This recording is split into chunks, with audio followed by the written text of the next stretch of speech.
నమస్తే డిఆర్బి న్యూస్కు స్వాగతం. విద్యార్థి పగిడిపల్లి కారుణ్య మృతిపై హైకోర్టు సిట్టింగ్ జడ్జితో విచారణ జరిపించాలి.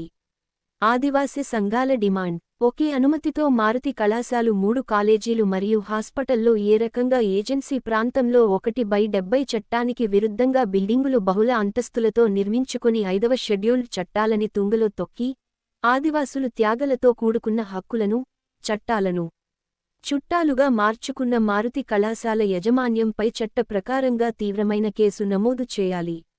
డాక్టర్ కాంతారావు కుమారుడి అరాచకాలు బయటికి తీసి అతనిపై ఎస్సీ ఎస్టీ కేసు మరియు పోస్కో కేసు నమోదు చేయాలని డిమాండ్ చేస్తున్న నాయకులు. వారు నిర్మించుకున్న అక్రమ బిల్డింగులు భద్రాచలంలో ఎన్నో తెలిస్తే ప్రజలే ఆశ్చర్యపోతారు. మారుతి కళాశాల అనుమతులు ఏ రకంగా ఏజెన్సీ ప్రాంతంలో 3.6 కాయలుగా వర్ధిల్లుతూ బ్యాక్వర్డ్ పీపుల్స్ ని చట్టాన్ని ఉల్లంఘించి ఇబ్బంది వెళుతున్నారు. ఏజెన్సీ చట్టాలను గౌరవించి అనుసరించి ఎంతమందిని పేద విద్యార్థులను చదివించినారు అని యజమాన్యాన్ని ప్రశ్నిస్తున్నారు. విద్యార్థి పగిడిపల్లి కారుణ్య మృతి చాలా బాధాకరం. ఎలక్షన్ కోడ్ అయిపోయిన వెంటనే 1000 మంది మహిళలతో ఆందోళనకు పిలుపునిస్తున్నాం. అక్రమంగా కొనసాగుతున్న మారుతి కళాశాల ముందు ఆందోళన చేస్తాం. ప్రభుత్వం చేత మూతపడే దాకా మా పోరాటం ఆగదు. యాస్టరిస్క్ బావా సారూప్యమున్న సంఘాలను, పార్టీలను కలుపుకుని పోరాడుతామని తెలుపుతున్నారు.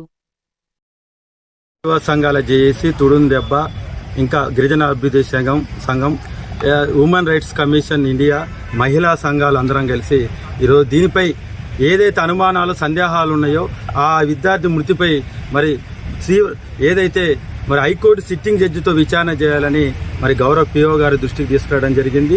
పిఓ గారు ఏదైతే దీనిపై పోలీస్ ఎంక్వైరీ జరుగుతుంది కాబట్టి ఆ ఎంక్వైరీలో త్వరలో ఏమున్నాయి అంశాలన్నీ బయటికి వెళ్తాయని చెప్పేసి మాకు చెప్పడం జరిగింది. అయినప్పటికీ ప్రభుత్వాన్ని మేము డిమాండ్ చేస్తున్నాం. ప్రస్తుతం ఎన్నికల కోడ్ ఉన్నప్పటికీ ఏదున్నప్పటికీ ఈ మృతి చాలా దురదృష్టకృతం.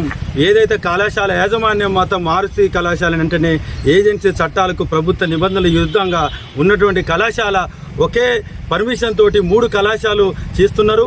ఆ కళాశాల అంటేనే సీజ్ చేసి ఆ విద్యార్థులందరినీ, అక్కడ ఉన్నటువంటి విద్యార్థులందరినీ వేరే ప్రభుత్వ కళాశాలలో చేర్పించాలని ప్రభుత్వాన్ని డిమాండ్ చేస్తున్నాం. ఎందుకంటే ఆ కళాశాల యాజమాన్యం కావచ్చు, వారికి సంబంధించిన వ్యక్తులు కావచ్చు, అక్కడ ఉన్నటువంటి విద్యార్థుల్ని, ఆ మహిళల్ని పాపం చిత్రహింసలు గురి చేస్తూ గతంలో 5 విద్యార్థులు చనిపోయిన దాఖలాలు ఉన్నాయి. మా దగ్గర పూర్తి ఆధారాలు ఉన్నాయి.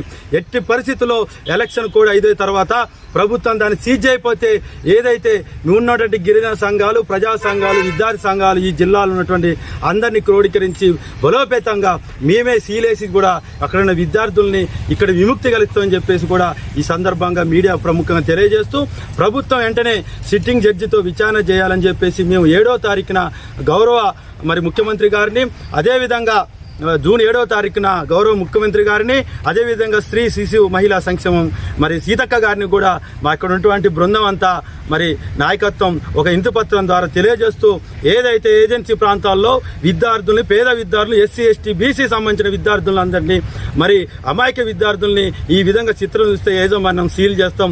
వెంటనే యాజమాన్యం ఏదైతే కాంతారావు ఉన్నాడో దానికి సంబంధించినటువంటి చైర్మన్ ఆయనని వెంటనే అరెస్ట్ చేయాలా. మేము ఇన్ని రోజులు ప్రభుత్వం ఏం చేస్తుందనే ఉద్దేశంతో మేము పరిశీలిస్తున్నాం.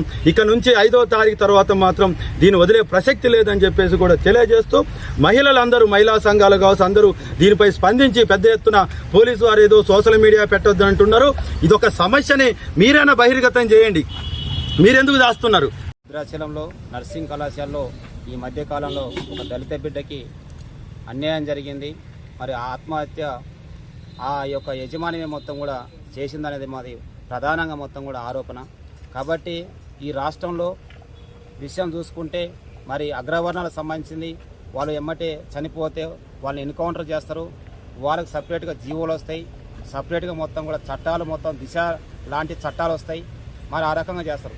ఒక గిరిజనులు కావచ్చు, లేకపోతే హరిజనులు కావచ్చు, బ్యాక్వర్డ్ పీపుల్ మీద జరిగినప్పుడు ఈ అధికారులు కావచ్చు, ఈ వ్యవస్థలు కావచ్చు, ఈ డిపార్ట్మెంట్లు కావచ్చు ఎందుకు తొక్కేయబడుతున్నాయి? ఇక్కడున్న స్థానిక ఎమ్మెల్యే కూడా ఇదేదో మొత్తం కూడా క్యాజువల్గా జరిగినట్టుగా చిత్రీకరణ చేస్తుండ్రు. రాజకీయ పార్టీలు కావచ్చు, లేకపోతే కొంతమంది వ్యక్తులు కావచ్చు ఇలా చేస్తుండ్రు. కాబట్టి ఈ విషయం మీద మేము ఖచ్చితంగా ముఖ్యమంత్రి గారిని, తర్వాత గౌరవనీయులు మంత్రివర్యులు సీతక్క గారిని, వగైరా డిపార్ట్మెంటుకు మేము లేఖలు రాస్తాం. హైదరాబాద్లో కూడా మొత్తం కూడా మేము ధర్నా చౌక్లో ధర్నా చేస్తాము. ఈ సమస్య ఇంతటితో వదలము. భావస్వరూపం ఉన్న సంఘాలు, పార్టీలని అన్నిటి కలుపుకొని ఇలాంటి మొత్తం పునరావృతం కాకుండా కఠినంగా దోషులను శిక్షించబడే విధంగా అంతదాకా కూడా మేము పోరాడతాము.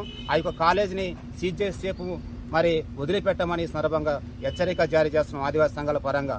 మరియు మరి ఆ కుటుంబాన్ని భయభ్రాంతులకు గురి చేస్తూ రకరకాల మొత్తం కూడా వేధింపులకి కూడా చేస్తున్నట్టు మా దృష్టికి వచ్చింది.